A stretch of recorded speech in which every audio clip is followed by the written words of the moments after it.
Sme opäť v teréne, nachádzame sa v Banovciach nad Bebravou, kde sa koná reprezentačný zraz Slovenskej asociácie kulturistiky, fitness a silového trojboja.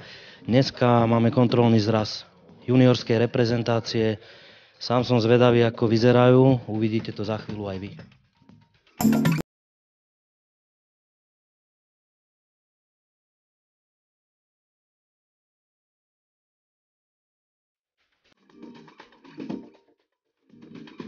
Pri mikrofóne mám Eriku Kandráčovú, ktorá už bola reprezentovať Slovensko na juniorských majstrovstvách Európy, skončila na 2. mieste, medzi ženami bola 4. Teraz sa pripravuje na jesennú časť.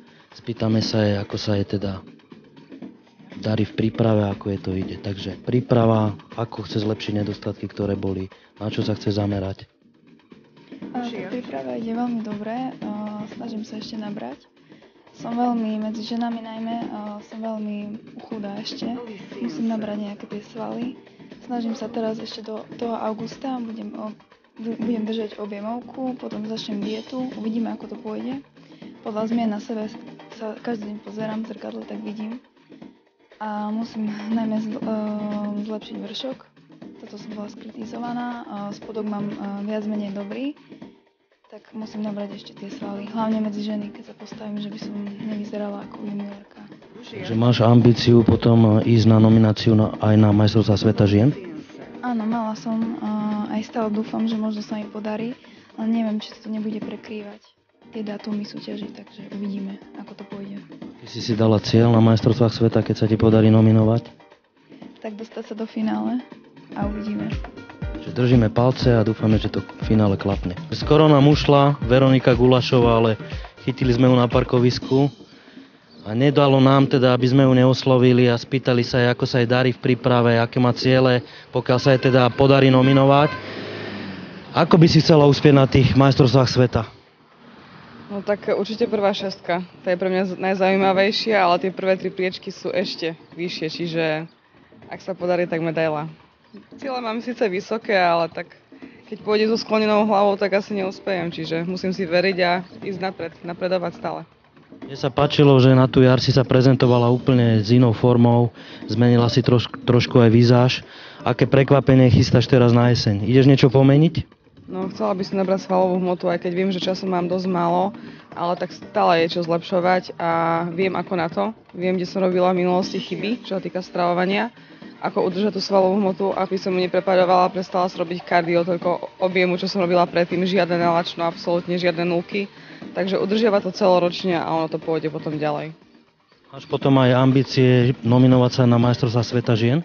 No, veľmi rada by som chcela sa nominovať, ale neviem, ako to bude, čo sa týka tých časových rozstupov, lebo myslím, že som pozerala, že nominačku máme akurát v tom čase, čo sa týka žien, kedy my máme majstrovstvá sveta junioriek, čiže ak pán reprezentačný tréner usúdi, že som vhodná kandidátka na repre tým, tak budem veľmi rada, aby som sa tam dostala. Si spomínala, že si zmenila systém prípravy, obmedzila si to kardio.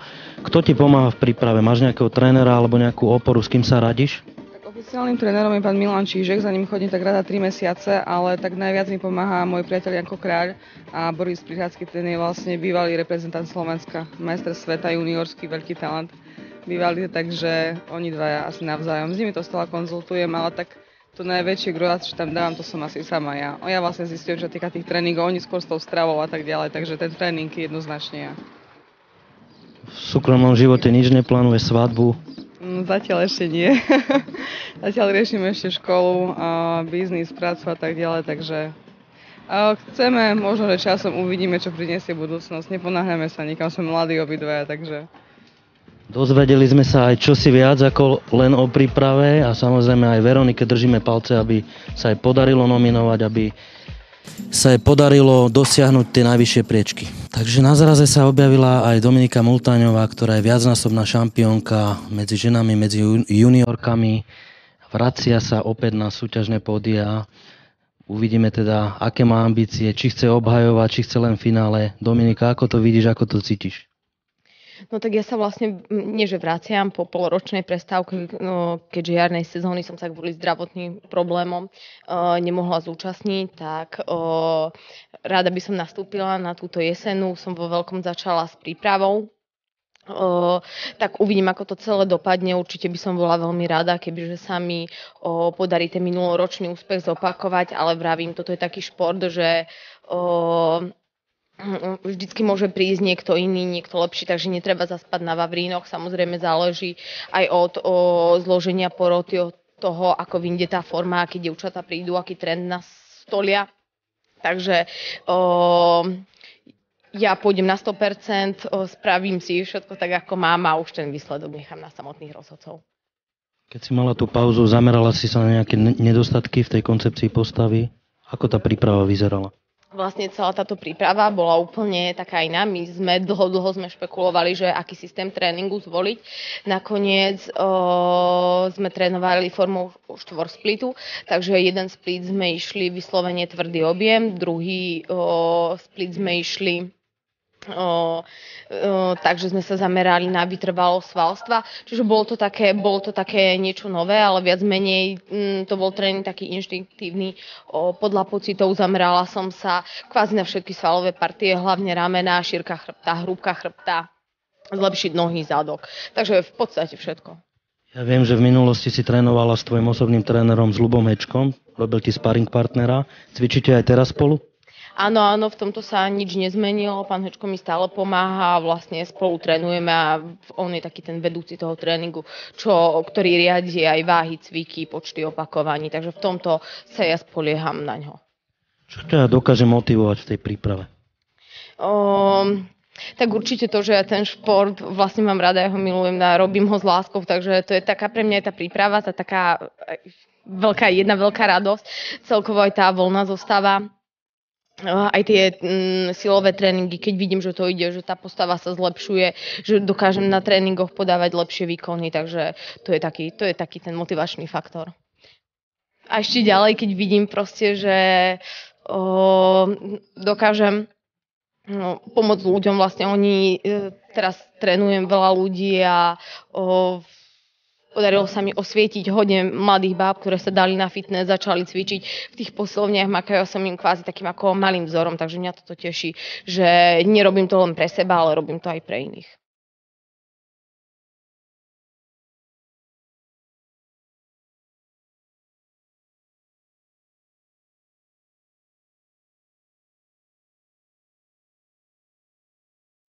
Erik Halaška je juniorský majster Európy v kategórii klasickej kulturistiky, je takisto v príprave na nominačnú súťaž. Aké si dávaš ciele? Tak určite by som sa chcel dostať v prvom rade na ten svet. A keď by som už na tom svete bol, tak minimálne to finále. Každá medaila by ma potešila určite. Oproti tej jarnej časti, čo si na tej postave zlepšil? Na čo si sa zameral? Snažil som sa trošku komplexnejšie nabrať na tej svalovej hmote, ale keďže som sa pripravoval z jary na jeseň, tak tá forma bola trošku horšia. Mal som taký trošku problém v predstihu, ale čo sa týka teraz, tak keď si dávam aj tú objemovú tvarovaciu fázu, tak to je oveľa lepšie, nestrácam ani svalstvo a je to také vyváženejšie, takže sa nemusím bať, že by som strácal svalstvo, ale idem tak plynulo, už nemám nejakú rezervu, že by som musel veľa zhazovať, takže je to také pohodlnejšie. Ten výkyv v tej hmotnosti v mimosezónnom období a súťažná váha momentálne koľko budeš mať? Momentálne mám 81 kg a moja súťažná váha bude 75,5 kg. Čiže je tam rozdiel nejakých 5-6 kg. Dá sa povedať, že celoročne udržiavaš striktný stravovací režim? Čo sa týka po jeseni, tak áno. Keď som išiel z jary do tej jesene, tak tam som trošku ten výkyv spravil, že som mal vlastne o 12 kg viac. Momentálne to mám tak 7-8 kg, čo sa týka objemovej fázy a diety. Koľko rokov si ešte junior? Momentálne mám 20 rokov, čiže ešte 3. Chceš časom prestúpiť aj do tej váhovej kulturistiky, alebo ako to vidíš? Čo sa týka tej klasické kulturistiky, zatiaľ mi to vyhovuje. Mám nejaký priestor ešte na zlepšenie, môžem ešte pribrať nejaké kilo, 2 svalstva, čiže by som ešte nejakú rezervu mal. A keby som už plynulejšie prešiel k tým mužom, tak tam mám znova nejaký limit vyšší, čiže možno ešte to vidím na tú klasickú kulturistiku, ale možno časom, nehovorím, že nie, ale možno pôjdem do tej objemovej, do tej váhovej kulturistiky. Pokiaľ sa ti teda podarí nominovať na ten svet juniorský, aké si dávaš ciele? Kam by si sa chcel dostať? Tak keby sa dostanem na ten svet, tak vždy najvyššie. Keby nemám najvyššie ciele, tak ma to nebaví, ale možno príde, možno tam budú oveľa lepšie ako ja, možno to bude taká ďalšia motivácia, že prídem, budú tam o dosť lepší ako ja ľudia. Bude to znova taká motivácia, mám nejaký priestor na zlepšenie, čiže na ten ďalší rok by to bolo lepšie, alebo potom ešte na ten ďalší, ale určite budem robiť všetko preto, aby som bol čo najvyššie.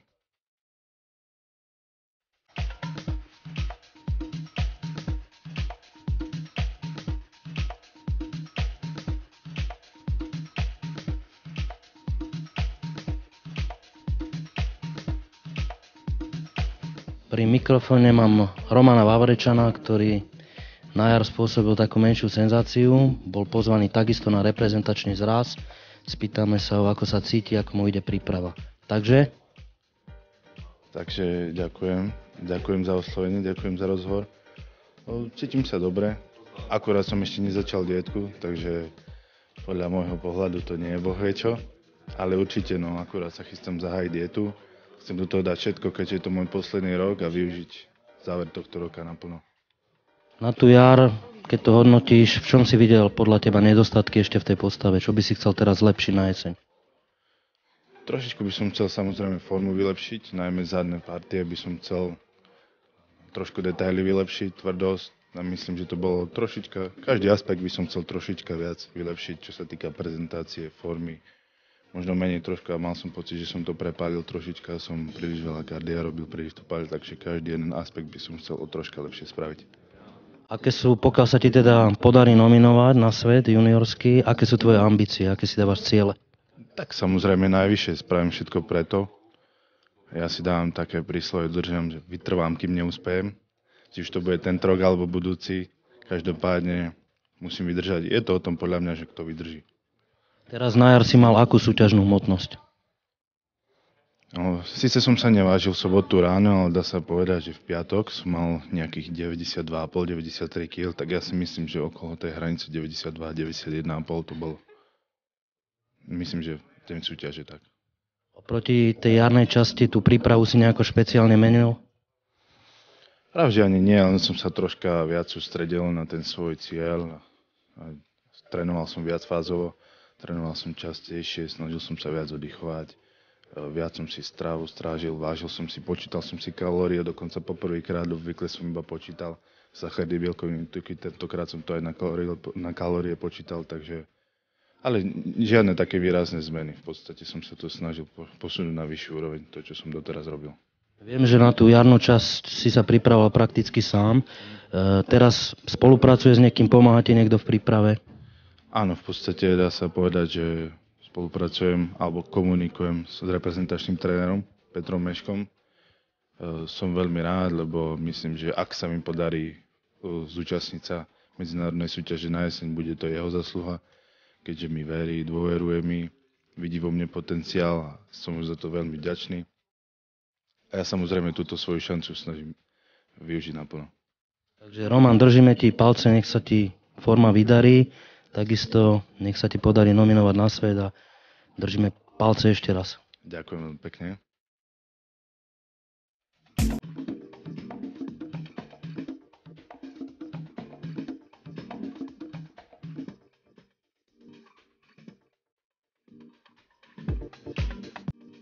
Mám tu Rolanda Brosmana, ktorý sa vrátil na súťažné pódia na jar.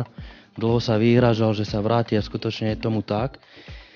To súťaženie ho neopustilo a pripravuje sa aj na jesenú časť. Na tej Európe uspel, dostal sa do finále, skončil na krásnom 5. mieste. Aké ciele si dávaš teraz na tých majstrovstvách sveta, keď sa ti podarí nominovať?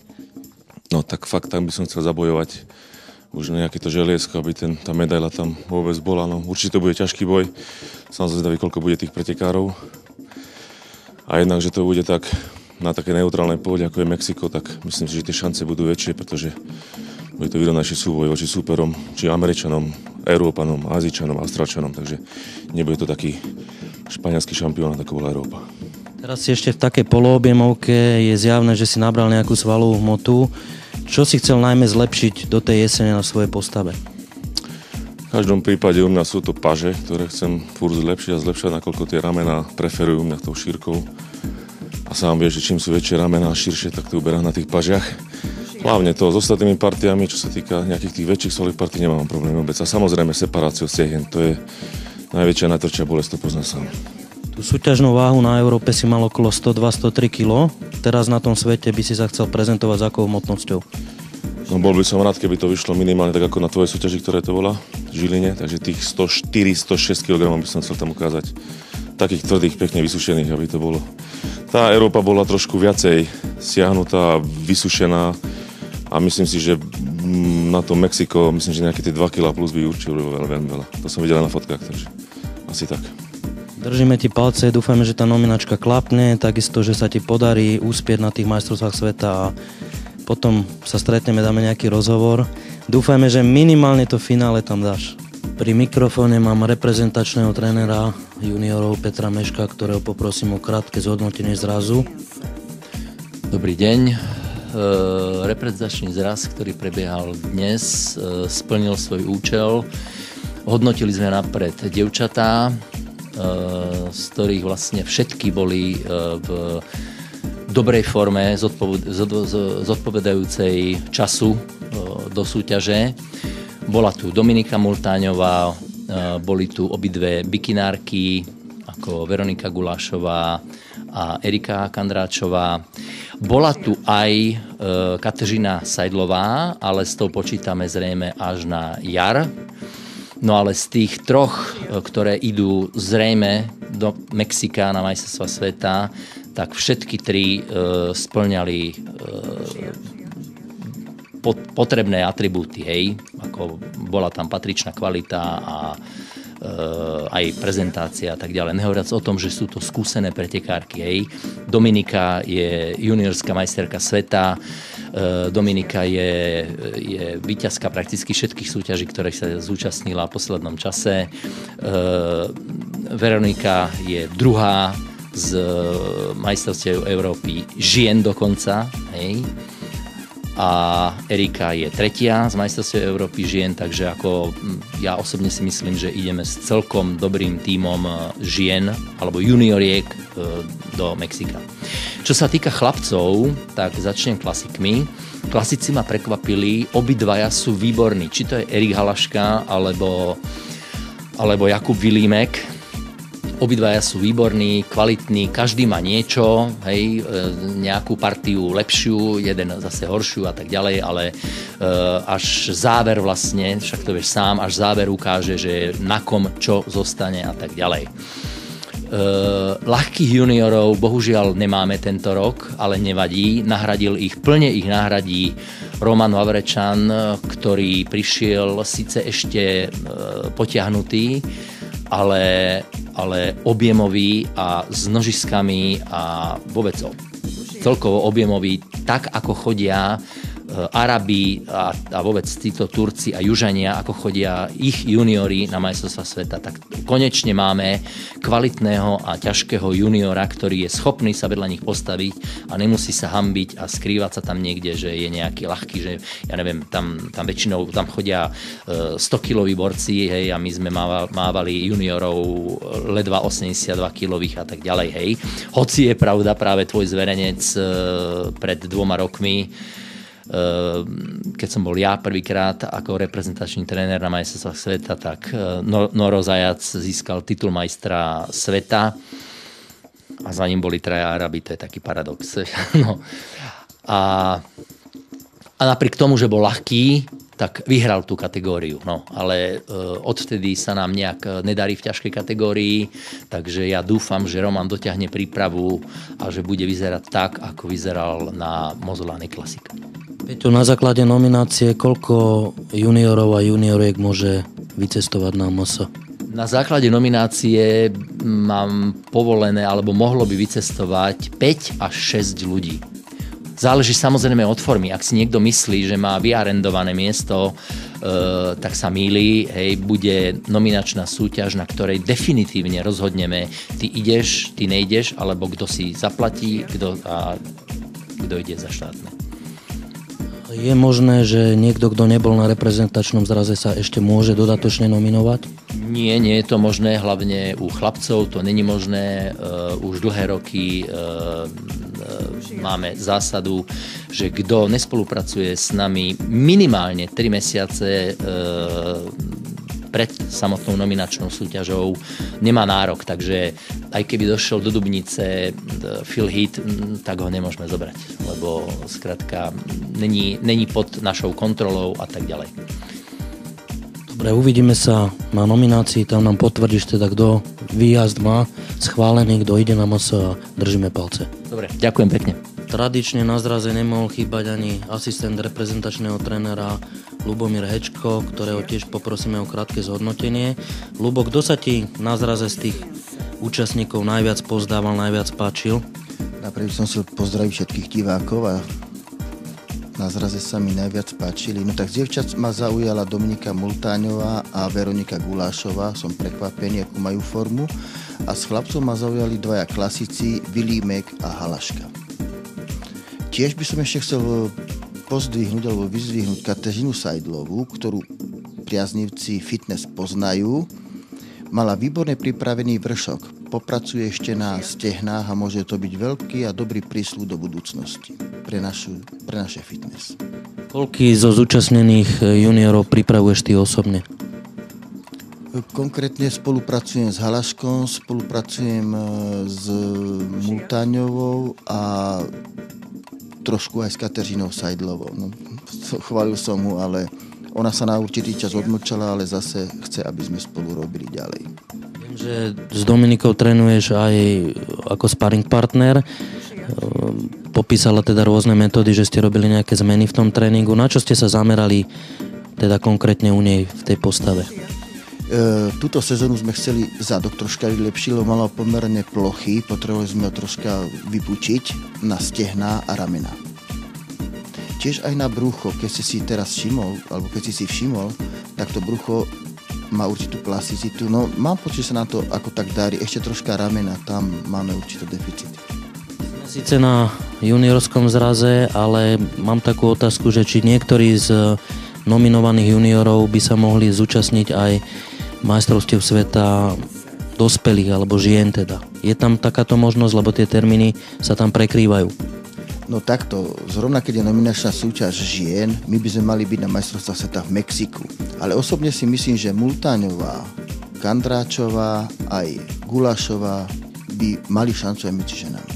Takisto však to už potvrdili v Santa Zuzane na majstrovstvách Európy, kde boli medailové.